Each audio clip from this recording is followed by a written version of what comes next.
Bonjour tout le monde, j'espère que vous allez bien aujourd'hui et comme vous le voyez, on est en plein été pour les gens qui passent de belles, j'espère que les gens passent de belles vacances. Fait que je vais attendre un peu quelques minutes parce que je vois que le nombre des inscrits, quand même, c'est assez élevé et il n'y a pas mal de monde, il n'y a pas tous les participants qui sont là. Avant de commencer, j'aimerais valider, est-ce que vous m'entendez bien? Est-ce que vous voyez mon écran? Peut-être me donner un petit thumbs up, s'il te plaît. Parfait, très bien. OK, fait qu'on va commencer. Fait que je vais commencer par me présenter. Peut-être la plupart maintenant me connaissent. Moi, je suis Diane Husseini. Je suis la spécialiste copilote chez AppDirect et dans le fond, je présente la plupart des webinaires et des formations vraiment spéciales sur copilote chez IT Cloud. Aujourd'hui, ça va être un webinaire spécial et qui porte sur l'utilisation de Copilot en toute confiance. Donc, on va parler pas mal de la sécurité d'utilisation de Copilot. Fait que, dans le fond, ça va surtout porter sur les différents pas de sécurité, les différentes étapes. Je vais commencer par vous présenter un peu le plan de la présentation. Nous allons faire une introduction assez rapide de Copilot et des différentes fonctionnalités. Ensuite, nous allons vous montrer la plupart des préoccupations et des défis de sécurité qui sont liés à l'intelligence artificielle. Et ensuite, on va passer avec les mesures et les solutions de sécurité donc pour Copilot et on va finir avec peut-être genre un petit scénario d'utilisation, mais je peux vous dire aussi avec une bonne conclusion pourquoi on parle de la sécurité liée à l'intelligence artificielle. Donc voilà. Comme on le voit, même maintenant, je vais quand même présenter cette slide. Je sais que la plupart maintenant, ils la connaissent parce que je l'ai présentée pas mal dans mes anciens webinaires. Fait que Copilot du Microsoft 365, qui est l'assistant de l'intelligence artificielle auquel vous pouvez faire bien sûr confiance. Ici, comme on le voit, il y a vos données sont vos propres données. Donc, ils sont pas, je peux vous dire tout de suite, dès que vous demandez des questions, par exemple, à Copilot, ils sont pas infiltrés, ils sont pas aller rendu à la disposition de tout le monde. Vos données, ils ne sont pas utilisés pour former ou enrichir des modèles d'IA de base. Également, quand je parle de vos, pas juste de vos données, également quand je parle aussi de vos modèles d'IA, sont protégés à chaque étape. Donc, nous défendrons avec notre engagement en matière de droit d'auteur des clients. Donc, quand je parle de ça, parce que là, moi, j'ai eu plusieurs questions, comme vous le voyez ici, que ce soit du chat avec connaissance du web, ou bien des fois quand je demande des prompts qui sont vraiment en rapport avec ma propre entreprise, ou bien avec avec une application, parce que n'oublions pas qu'il y a du monde des fois qui utilise Copilot avec d'autres types d'applications, comme par exemple Planner et Form, qui demandent vraiment des prompts très spécifiques sur des projets très spécifiques. Donc, tout ce qu'on demande en tant que prompt, en tant que création d'images, même des fois si vous utilisez des images qui font partie des templates de Microsoft, tout ça, c'est vraiment en sécurité totale et il n'y a pas d'engagement en matière de droit d'auteur parce que c'est considéré entre vos mains. Donc, c'est à votre propriété. OK. Fait que là, je vais passer comme d'habitude avec quelques chiffres, comme vous le voyez, bien que Copilot et l'utilisation de l'intelligence artificielle présentent des avantages, il comporte quand même certains risques. On s'entend comme l'utilisation de toute nouvelle technologie, de tout nouveau logiciel, il y a toujours des risques qui sont là. En fait, sur la base d'une récente enquête, ça, on parle bien sûr, c'est l'enquête selon Microsoft Security. Voici quelques principales préoccupations qu'on avait ici regardées lors de la gestion de ces risques de données qui sont générés par l'application, donc par les applications qui utilisent l'intelligence artificielle. On a un manque de visibilité. Donc, de 58 il y a 58 de ces entreprises sont préoccupées par le manque de visibilité sur les applications d'IA de génération dans leur environnement. Donc, ça, c'est la première chose qu'on avait remarquée. Ensuite, il y a un manque de contrôle pour protéger les données qui sont partagées de l'IA, donc absence de protection, et cette fois-ci à 97%. Donc, c'est une autre préoccupation qui est critique quand même, et c'est la sécurité des données. Comment les équipes de sécurité assurent-elles que toutes les données sensibles échangées entre les différents utilisateurs, entre les différents employés et l'application sont quand même protégées? L'étude, elle montre, comme vous le voyez ici, donc j'ai 97% des organisations sont préoccupées par cette mise en œuvre de l'IA en raison du manque de contrôle pour atténuer donc la fuite des données. Bon, ces deux sources, moi j'ai mis un peu ici en bas les deux sources. Bien sûr, si vous aimeriez consulter ça plus en détail, vous pouvez aller les regarder. Donc, on va passer à la diapositive suivante pour donner un peu plus de détails. Si on plonge cette fois-ci dans les véritables défis auxquels donc les organisations sont vraiment actuellement confrontées, on va examiner certains scénarios de risques qui sont courants. Fait que là, j'ai présenté un peu les trois scénarios, comme vous le voyez. Tout d'abord, on a les organisations donc, qui manquent de visibilité sur l'utilisation des applications d'IA génératives, y compris les applications qui sont utilisées, bien sûr, donc les utilisateurs et les types de données partagées avec ces applications et générées par celles-ci. Donc, comme vous le voyez, un échange entre applications et entre aussi, bien sûr, entre utilisateurs d'abord et entre applications et les utilisateurs. Donc, ça, c'est en premier lieu. J'ai un partage excessif de données. Les utilisateurs peuvent tenter d'accéder à des informations qui sont sensibles, telles que par exemple, il y a des projets confidentiels ou des données personnelles via des applications d'IA comme Copilot. Là, bien sûr, parce qu'aujourd'hui, on va surtout, nous, on parle de Copilot. En absence de contrôle de sécurité et des données qui sont appropriées, donc ces applications d'IA pourraient accéder peut-être à des données qui sont peu supposées les consulter, ou bien résumer ou créer du contenu qui est basé sur des données sensibles et encore une fois qui ne sont pas supposées donc de les consulter.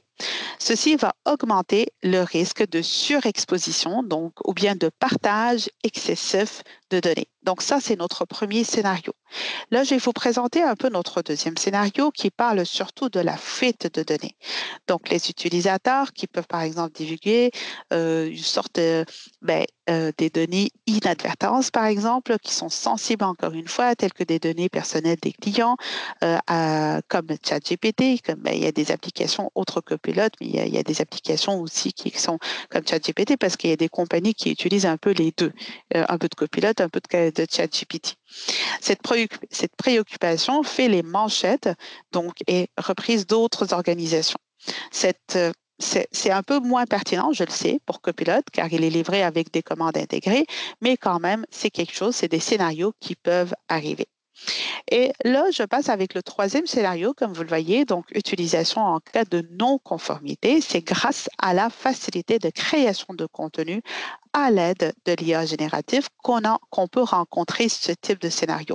Donc là, dans ce cas-là, les utilisateurs, ils peuvent générer sans effort de nouveaux contenus, y compris bien sûr du contenu qui est contraire à l'éthique des fois ou à haut risque, tel que de fausses nouvelles, parce que des fois, ça peut arriver que, là, je dis pas de ChatGPT, mais ça peut arriver, par exemple, que des fois, Copilot, il peut se reposer sur des nouvelles mais qui ne sont pas des vraies nouvelles, c'est des fausses nouvelles parce qui sont un peu anciennes. Et pour cette raison, on a besoin quand même que vous gardez l'œil dessus. Fait que oui, quand même, ça aide beaucoup, ça génère du contenu, mais ça peut se reposer sur des anciennes actualités, par exemple, qui reviennent peut-être à l'année précédente.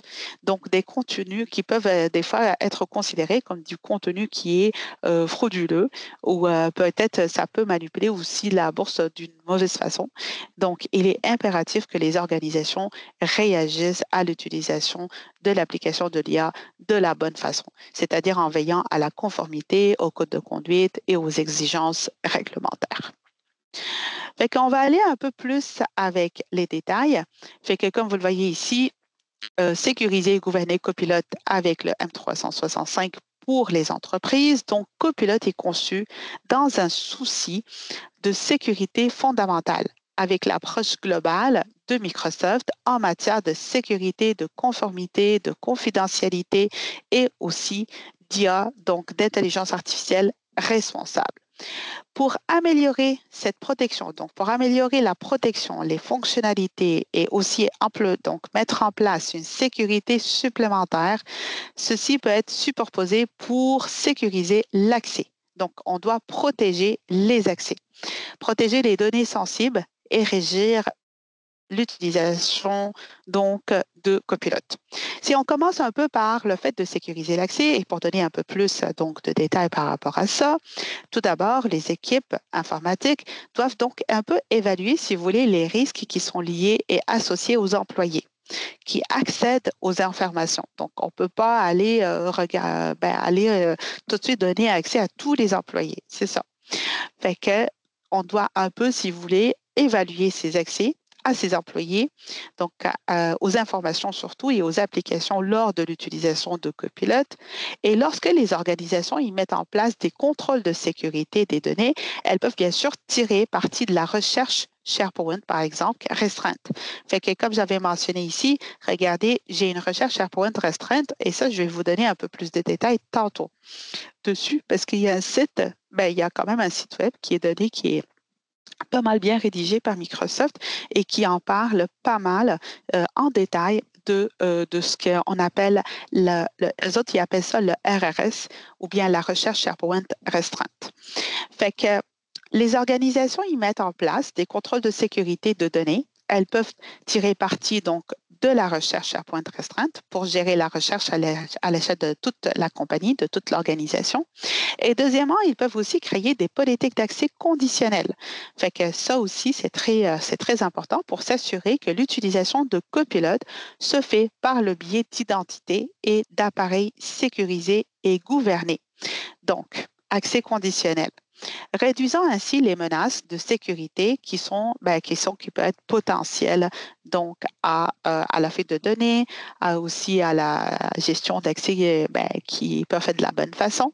Donc, enfin, les équipes informatiques, ils doivent mettre en œuvre, comme vous le voyez ici, donc des politiques de gestion des appareils afin de contrôler l'utilisation de copilotes sur ces appareils et la façon dont elles accèdent à copilote via les applications. Donc, ça, c'est pour l'accès sécurisé. Et quand on parle de l'accès sécurisé, je sécurise donc mon accès à tous les sites SharePoint, donc à l'information, un accès conditionnel selon un accès conditionnel selon les utilisateurs et les applications, mais également aussi un accès à la gestion des appareils. Donc, c'est ça. On va passer avec le deuxième, c'est la protection des données sensibles, comme on le voit ici. Donc, une fois les risques compris, les organisations, ils peuvent mettre en œuvre cette fois-ci des contrôles pour protéger ces données. Ils peuvent établir des politiques d'étiquetage, par exemple, des préventions de perte de données DLP pour atténuer les risques de partage excessif et également de fuite de données. Donc, de plus, il y a les interactions des utilisateurs avec Copilot qui sont enregistrées. Ceci permet aux organisations donc d'examiner un peu les activités et d'identifier les risques. Et à la fin, on va passer donc avec le fait de gouverner l'utilisation de Copilot pour garantir donc une utilisation quand même qui est conforme de Copilot. Les organisations, ils peuvent établir des politiques de rétention pour les interactions avec Copilot afin donc de conserver ou de supprimer certains types d'interactions. En cas d'incident potentiel de sécurité ou de conformité, les organisations, ils auront donc accès aux journaux et aux détails de tout ce qui a été demandé à Copilot. Donc, tout ce que les utilisateurs ils demandent à Copilot, ça, les organisations, ils peuvent le surveiller et ils peuvent même limiter ce type d'interaction. Donc, comme on le voit ici, Microsoft Security, ils peuvent aider à découvrir, protéger, régir l'utilisation de Copilot afin de permettre une adoption qui est plus sécuritaire et responsable. Donc, une utilisation qui est plus sécuritaire et de l'utilisation et responsable de l'utilisation de Copilot. Bon, on va passer avec la slide suivante, donc la diapositive suivante, comme on le voit ici. Copilot pour le M365, donc bien sûr, je parle que ça soit des différentes sortes, que ça soit du business du standard, du business, du basic, pour le M365, bien sûr, du E3, du E5. Donc, je parle vraiment de tout. C'est un module quand même qui est complémentaire, qui est disponible pour toutes les suites du M365, donc pour toutes les entreprises. Et l'offre que vous choisissez ici détermine le niveau de sécurité et de contrôle de conformité qui est disponible pour votre environnement. Donc, il faut vraiment aller par type de compagnie et par type de plan que vous avez déjà chez vous. Ceci est là pour protéger ainsi vos données, bien sûr, et vos appareils et également aussi les applications. Donc, le M365 Business Basic, par exemple, comme vous voyez ici, je parle vraiment du Business Basic et du Business Standard. Ils fournissent des contrôles de sécurité fondamentaux. Fait que, comme on peut le voir, y compris, bien sûr, l'identification multifacteur MFA, via des valeurs par défaut de sécurité pour aider donc à protéger votre organisation contre les attaques liées à l'identité. Des fois, ça peut être avec, par exemple, si on perd notre mot de passe, la relecture, l'hameçonnage ou autre. Il inclut également des contrôles de conformité qui sont standards, permet aux utilisateurs donc de rechercher et d'exporter des interactions copilotes, d'enregistrer les activités des utilisateurs et d'appliquer des politiques de conservation ou de suppression. Donc, ça, c'est vraiment dans le basique et dans le standard. Également, également, il y a aussi la politique de conservation-suppression des interactions, ça on vient de le mentionner, mais aussi il y a le recherche le RRS que je viens tout juste de mentionner tantôt à la slide d'avant. Donc, la recherche de SharePoint restreinte pour les interactions copilotes et le contenu généré, ça c'est compris également là-dedans. Et je vous invite peut-être à laisser vos clients d'aller consulter cela pour plus de détails sur le site web de Microsoft. Maintenant, si je passe cette fois-ci au premium. Par rapport au premium, comme on le voit ici, donc, on offre des contrôles de sécurité complets, c'est-à-dire qui inclut tout ce qui se trouve dans le business basic qu'on vient de mentionner, bien sûr dans le business basic et le standard. Et en plus, il y a l'accès conditionnel avec Intra ID qui s'appuie sur l'authentification multifactorielle, la gestion des cas et la conservation légale pour ajouter donc des fonctionnalités supplémentaires à la recherche et à l'exportation des interactions copilotes. Donc, ça, c'est vraiment intéressant de le savoir. Et en plus, le Business Premium, il permet aussi l'utilisation des étiquettes de sensibilité et de rétention manuelle pour les fichiers et les courriels. Donc, comme on le voit ici, là, c'est vraiment intéressant. Les utilisateurs, ils peuvent donc protéger l'accès aux données sensibles dans les interactions copilotes grâce ainsi à des stratégies de prévention de perte de données. Et on peut voir qu'on a une vue d'ensemble des commandes. Donc là, si je veux passer pour vous montrer un peu plus de détails, laissez-moi sauter à la prochaine slide.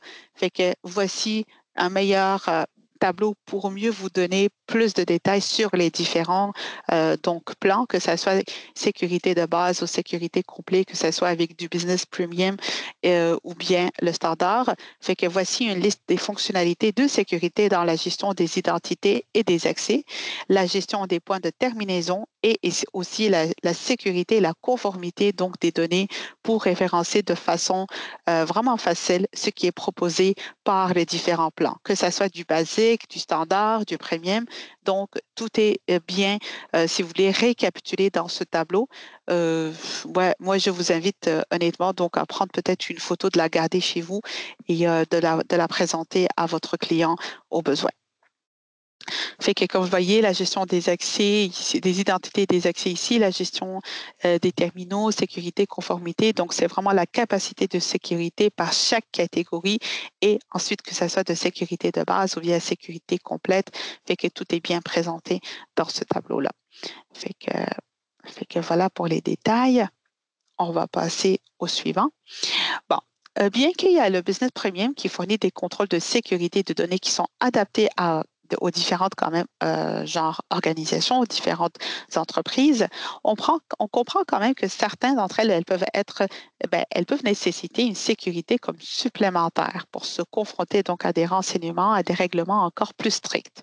Si c'est le cas de l'une des entreprises, donc nous, ici, comme on le voit, on identifie trois modules complémentaires qui sont disponibles donc pour le Business Premium afin de mieux répondre donc aux exigences de sécurité. Il y a la protection et la gouvernance donc des informations. On appelle ça aussi le IPG, si vous voulez. Ce module complémentaire il est au prix de 7 millions de dollars. Bon, là, je vais en parler vraiment rapidement parce que je sais que là, ce n'est pas la plupart de vos clients qui ont ça, mais je vais quand même présenter cela très rapidement.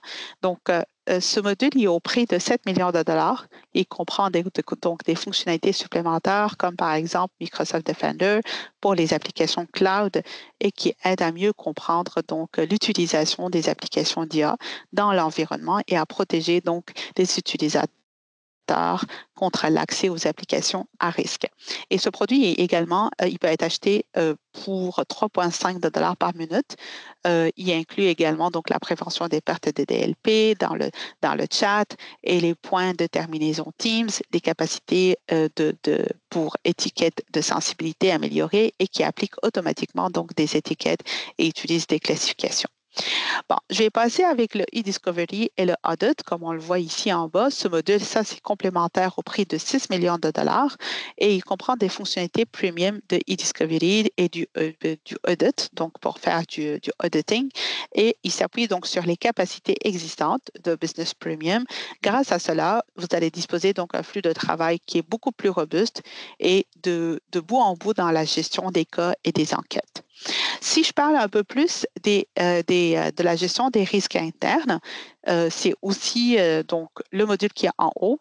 C'est aussi un 6 millions de dollars ici qui aide à gérer donc les risques internes en répondant aux activités malveillantes et en détectant donc de manière proactive les violations du code de conduite des affaires.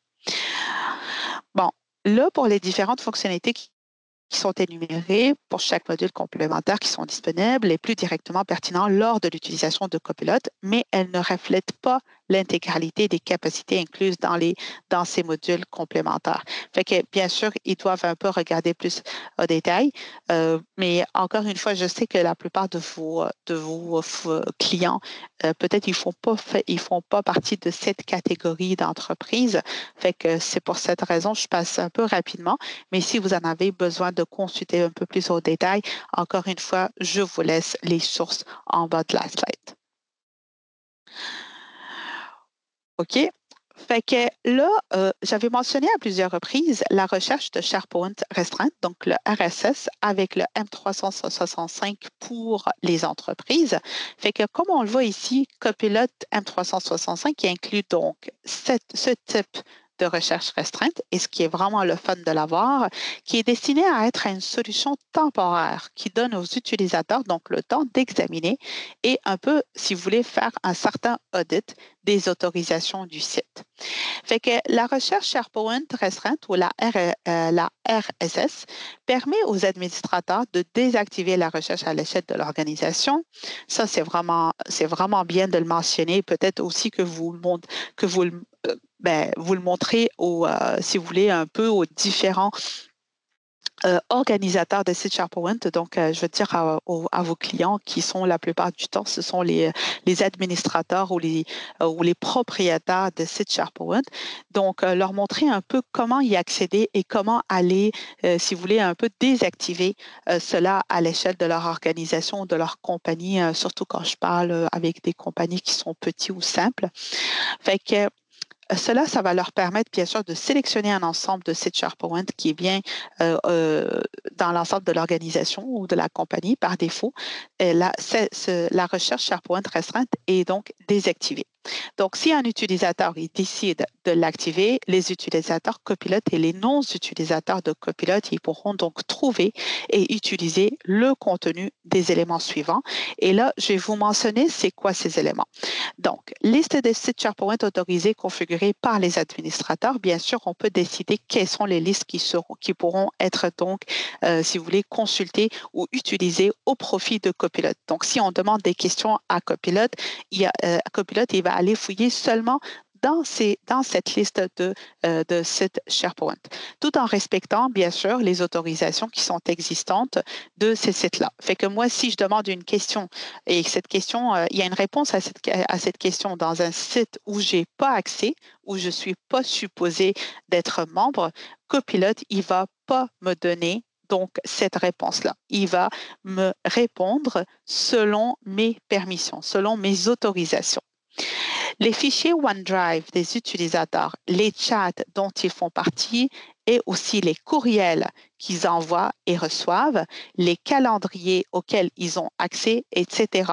Donc, le RSS, il respecte à 100% ceci. Ensuite, les fichiers qui sont précédemment consultés par les utilisateurs, là aussi, le contenu de leur site qui sont fréquemment visités, là aussi, on est limité seulement à ça. Fait que comme vous le voyez, Copilot pour évaluation de l'optimisation du M365, on détermine un peu le chemin. Donc, il est prêt à être déployé. Là, c'est comme une sorte de chemin. C'est juste pour vous dire un peu, une fois qu'il est déployé, voici, il est prêt, et on donne soit l'accès total, ça c'est le oui, soit le non, on active, si vous voulez, la recherche de SharePoint restreinte et ceci est disponible dans le Business Basic, Standard et le Premier.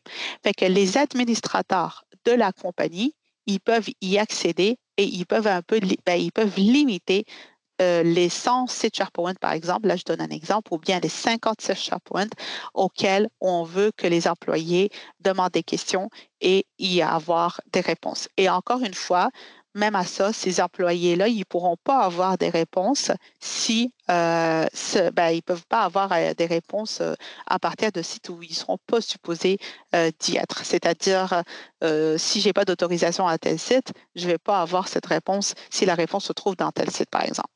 C'est ça.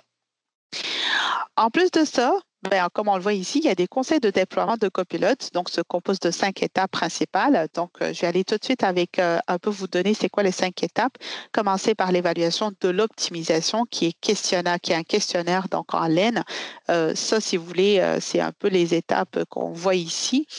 Donc, il y a un questionnaire en ligne qui peut aider le client à comment s'évaluer, comment évaluer sa propre compagnie pour comprendre la situation d'un client et l'état de licence, la posture de sécurité de ses données en fonction des résultats. Ensuite, donc, le client, il pourra recevoir une recommandation pour un meilleur chemin de déploiement. La deuxième étape, si par exemple vous n'êtes pas prêt à déployer Copilot immédiatement, vous pouvez donc activer la recherche qui est en bas, comme on vient de le mentionner. Donc, la recherche SharePoint restreinte et ensuite décider donc le nombre de sites auxquels on donne accès. Ensuite, déployer Copilot pour le M365. Donc, là, on le déploie. Et étape 4, comme on le voit ici, donc il est recommandé aux PME d'optimiser la sécurité des données et des contrôles de conformité avec le Business Premium.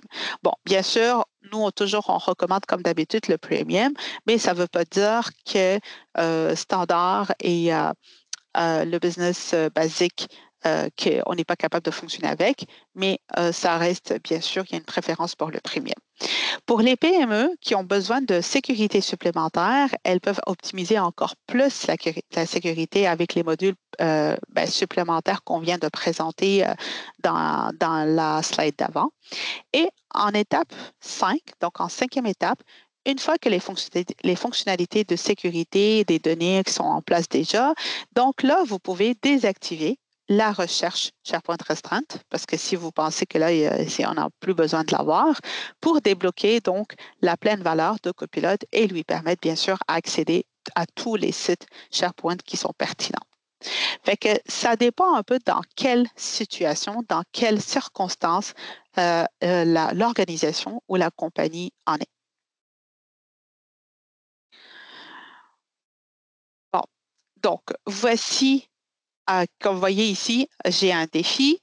Donc, voici le défi auquel il y a une exposition la plupart du temps, auquel on est exposé, à mesure que, bien sûr, il y a un enthousiasme et l'adoption de l'IA générative s'intensifie.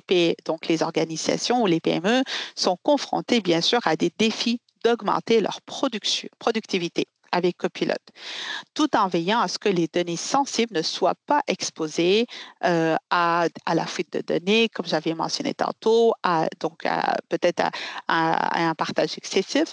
Donc, on relève ces défis avec M365 Business Basic et le Business Standard ici, et ce qui inclut la sécurité de base. Donc, des fonctionnalités clés telles que la restriction de l'accès aux sites confidentiels, par exemple, à l'aide de la recherche SharePoint restreinte, l'activation des journaux d'audit, donc tout ce qui est en rapport avec les audits qu'on fait pour les interactions copilotes, et l'application de MFA, de l'authentification multifactorielle, lors de l'utilisation de Copilot et la mise en œuvre de contrôles de conformité, de recherche et de e-discovery pour de meilleures protections. Fait que voici nos défis qu'on vient de le présenter. Voici la solution du business standard, plus du Copilot M365. Et là, bien sûr, tout en limitant tout ce qui est restriction, accès aux sites confidentiels et activation de journaux d'audit, le MFA et ainsi de suite.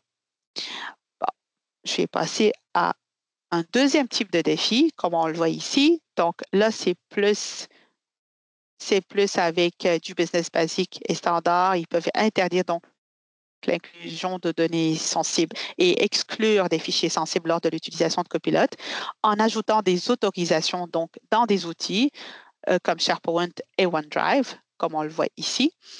Et Microsoft 365 Business peut aussi sécuriser davantage les données sensibles en incluant donc une protection complète des données et des contrôles d'accès. Il y a des fonctionnalités clés comme par exemple les étiquettes de confidentialité. Il y a aussi la prévention de perte de données, DLP, la gestion de cas et la conservation légale, ainsi que l'accès conditionnel améliore aussi la sécurité, donc la sécurité des données. En classifiant et en faisant des étiquettes de données confidentielles dans un environnement qui est mixte et en appliquant des protections, comme par exemple, il y a le cryptage et les politiques de non-transfert, comme ça, on assure que Copilot respecte la classification. Et bien sûr, il y a aussi l'étiquette et les protections appliquées en protégeant donc les informations sensibles. Cette approche améliore pas seulement aussi la productivité à l'échelle de l'entreprise, mais aussi il y a les normes de sécurité strictes avec la flexibilité. Donc, tout ce qui est PME d'exploiter, par exemple, les outils d'IA, ils peuvent les exploiter en toute confiance sans avoir besoin de verrouiller par force des sites ou bien des sites entiers ou des sites des bibliothèques spécifiques, par exemple. Fait que voici les deux scénarios les plus gagnants pour avoir une meilleure sécurité d'entreprise. Bon, là, permettez-moi un peu de récapituler, si vous voulez, ou aussi un peu revenir sur des notions qu'on vient de présenter. Excusez, je suis un peu allée trop vite avec ma slide. Fait que le fait de transformer le travail de votre entreprise grâce aux applications de productivité et l'accessibilité, fait que je vais aller un peu les rementionner rapidement, comme on l'avait présenté tantôt. Fait que donner aux équipes les moyens de créer, de collaborer en générant des résultats commerciaux grâce à ces applications. Bien sûr, pas besoin que je nomme ces applications parce que vous êtes maintenant pas mal connaissant de tout ça, Outlook, PowerPoint, Excel et ainsi de suite. Mais par contre, rajouter un peu les notions de sécurité à cela avec le fait de fournir un accès rapide et sécurisé donc aux applications de travail à l'aide de Intra-ID. Y compris l'authentification qu'on vient de mentionner, que ce soit du MFA. Dans certains cas, ça pourrait aussi être du SSO. Donc, les méthodes sans mot de passe, par exemple, peut-être plus encore si au besoin des compagnies. Et aussi, donc, améliorer l'expérience utilisateur et activer donc une gamme de fonctionnalités d'accessibilité. Comme on voit ici, on a mentionné un peu le Windows 11, mais encore une fois, ça dépend un peu du type de compagnie, qu'est-ce qu'ils préfèrent, c'est-tu le mode contraste élevé, la reconnaissance vocale, les sous-titrages et ainsi de suite. Fait que voilà. Permettez aussi juste de parler vraiment rapidement sur le fait d'adopter la sécurité des expériences d'IA, mais qui sont basées sur le web. Fait que parce que là, on s'entend aussi, il y a la portion web qui est utilisée. Fait que je peux vous dire que le chat il offre des avantages de protection des données d'entreprise lorsqu'il est connecté avec un compte intra et la possibilité donc de créer des agents de paiement à l'utilisation directe de Copilot Chat. Fait que comme vous le voyez ici, que le fait d'utiliser par exemple Copilot Chat sur le web, ajouter des documents, des téléchargements et ainsi de suite, tout ça, ça pourra faire de la bonne façon, donc à l'aide de Microsoft Entra. Bon, parlons un peu des principes Zero Trust qui créent la base d'une protection des entreprises qui est prête donc pour l'IA. Et là, rapidement, comme vous le voyez, je vais mentionner un peu c'est quoi les trois, si vous voulez, trois éléments les plus importants. Le fait de supposer un compromis, donc supposer les attaques qui vont attaquer avec succès n'importe quelle identité, réseau, appareil. Vérifier explicitement, donc protéger les actifs contre le contrôle des attaquants en validant de façon explicite chaque demande d'accès et de manière complète et égale à chaque fois. Et aussi utiliser, donc, ou bien privilégier, si vous voulez, utiliser l'accès à moindre privilège. Donc, comme par exemple, limiter les accès à un actif potentiellement compromis à l'aide de politiques telles que Just Enough Access. Donc, si on reprend un peu, si j'avance un peu plus dans le Zero Trust, donc le fait de construire, par exemple, une base de sécurité prête pour l'IA avec les principes du Zero Trust.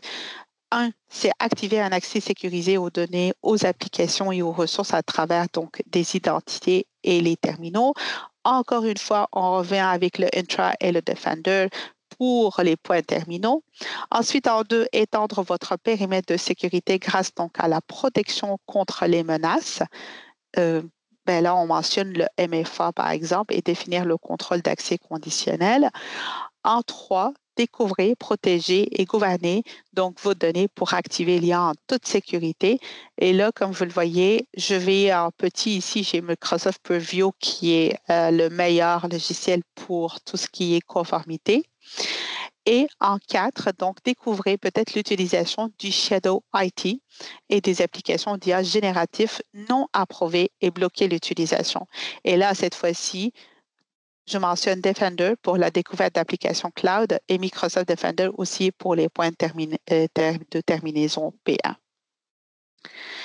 Bon, peut-être un petit spotlight, parce que ça serait intéressant aussi pour les compagnies pour protéger donc les organisations contre les risques qui sont associés à l'utilisation d'IA, mais cette fois-ci, je parle plus, si vous voulez, en tant que web. Fait que, comme vous voyez, si on garde un peu la visibilité, donc pour obtenir une meilleure visibilité qui est complète sur des 400 applications d'IA génératives avec des fonctionnalités de découverte du cloud, ça, on peut l'avoir dans Defender pour les applications, donc bien sûr du cloud, ainsi que des informations sur les applications actives dans votre organisation.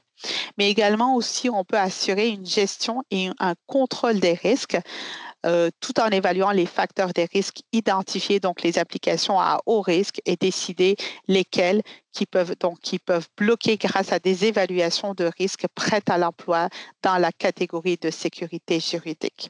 Donc là, encore une fois, de la conformité. Et comme j'avais mentionné tantôt, si on veut parler de la conformité, le meilleur, c'est Microsoft Purview. Bon, un dernier petit aperçu, si vous voulez, pour protéger donc les appareils cette fois-ci et rester en sécurité avec Microsoft Defender, comme vous le voyez pour les points de terminaison P1. Fait que même j'ai comme rajouté quelques petits rapports de sécurité. Ça va nous rassurer une réduction de la surface d'attaque, donc minimiser la vulnérabilité en renforçant les appareils, protection de nouvelle génération, protégez-vous contre les logiciels, par exemple, malveillants, les autres menaces grâce à des fonctionnalités du malware et antivirus. Il y a les actions de réponse manuelle, isoler les appareils compromis, bloquer les fichiers malveillants, gestion centralisée et intégration transparente. Donc, protéger une variété de plateformes, y compris que ce soit du Windows, du Mac ou autre, dépendamment de ce qui est utilisé dans les compagnies. Bon, là, ce que j'ai fait à la fin, j'ai rajouté comme toute une partie de ressources. Ça fait que c'est des ressources additionnelles qui est dépendamment de chaque entreprise que, ben, moi, je vais vous inviter peut-être de garder ces ressources pour mieux, si vous voulez, pour les présenter à votre client et les mieux conseiller parce qu'on s'entend, c'est un peu dépendamment de chaque type d'entreprise. Fait que ça soit pour le business premium ici, comme vous le voyez, que ce soit pour le M365 pour les différents types d'entreprises. Donc, pour plus d'informations sur ces ressources, juste à aller peut-être visiter les liens. Également, j'ai laissé ici un petit module complémentaire sur la sécurité et la conformité qui est disponible pour le M365, que ce soit sur la protection et l'information gouvernance. Bon, ça, on s'entend, ça, c'est plus pour les grandes entreprises dans le cas où ils ont besoin d'une certaine sécurité complémentaire. Et voici un petit mot supplémentaire donc sur la recherche SharePoint restreinte. Euh, qui est conçu donc comme une solution temporaire pour donner aux clients le temps d'examiner et de faire un audit des autorisations du site. Donc, ça va aider les clients à maintenir leur élan dans le déploiement de Copilot et ça va donc mettre en œuvre une sécurité des données robustes. Le temps, par exemple, qui aille avec Microsoft Purview ou bien avec, je ne sais pas, avec SharePoint Advanced Management, par exemple, ou bien les deux technologies combinées. Donc, c'était ben, pour laisser vos clients aller consulter ça plus en détail et aller ben, aller dans les détails là, pour mieux les utiliser pour leur profit. Et je termine donc ce webinaire avec un petit comparatif des valeurs de sécurité du M365 pour les entreprises, comme on le voit ici, que ce soit côté sécurité de base ou sécurité complète. Ce n'est pas destiné, bien sûr, à c'est pas destiné à une liste très exhaustive de fonctionnalités, mais quand même, ça pourra aider. Fait que voici les différentes fonctionnalités de sécurité ici, que ça soit, peut-être juste aller une par une et aller voir c'est quoi le mieux pour votre entreprise. Bon, merci d'être présent à ce webinaire aujourd'hui. Moi, je vous encourage fortement donc à rejoindre notre communauté de champions copilotes pour avoir plus de détails sur les différents webinaires et formations qu'on donne. Également, je vous invite donc à nos vendredis, à nos copilotes du vendredi qui sont à la fin, si vous voulez, le dernier vendredi de chaque mois. On vous présente toutes les nouveautés en rapport avec Copilote. Fait que là aussi, je vous encourage à venir nous joindre. Et là, comme vous le voyez, si vous n'étiez pas présent à l'un des webinaires, c'est pas grave parce que vous pouvez aller le retrouver sur notre canal YouTube en ligne et vous pouvez donc aller l'écouter. Avant de finir, peut-être un petit rappel, s'il vous plaît, juste pour s'améliorer, nous, ça pourra nous aider. Donc, je vous invite à prendre ce code QR et aller répondre à nos questions pour donner un petit feedback. Et je vous écoute, donc, si vous avez des questions.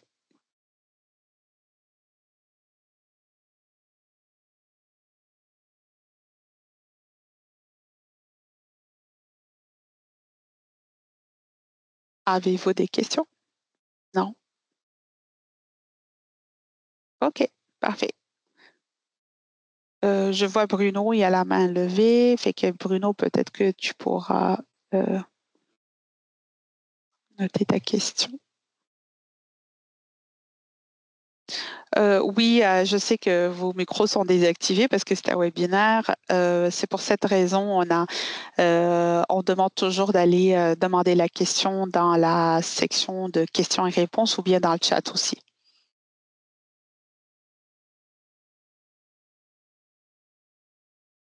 OK.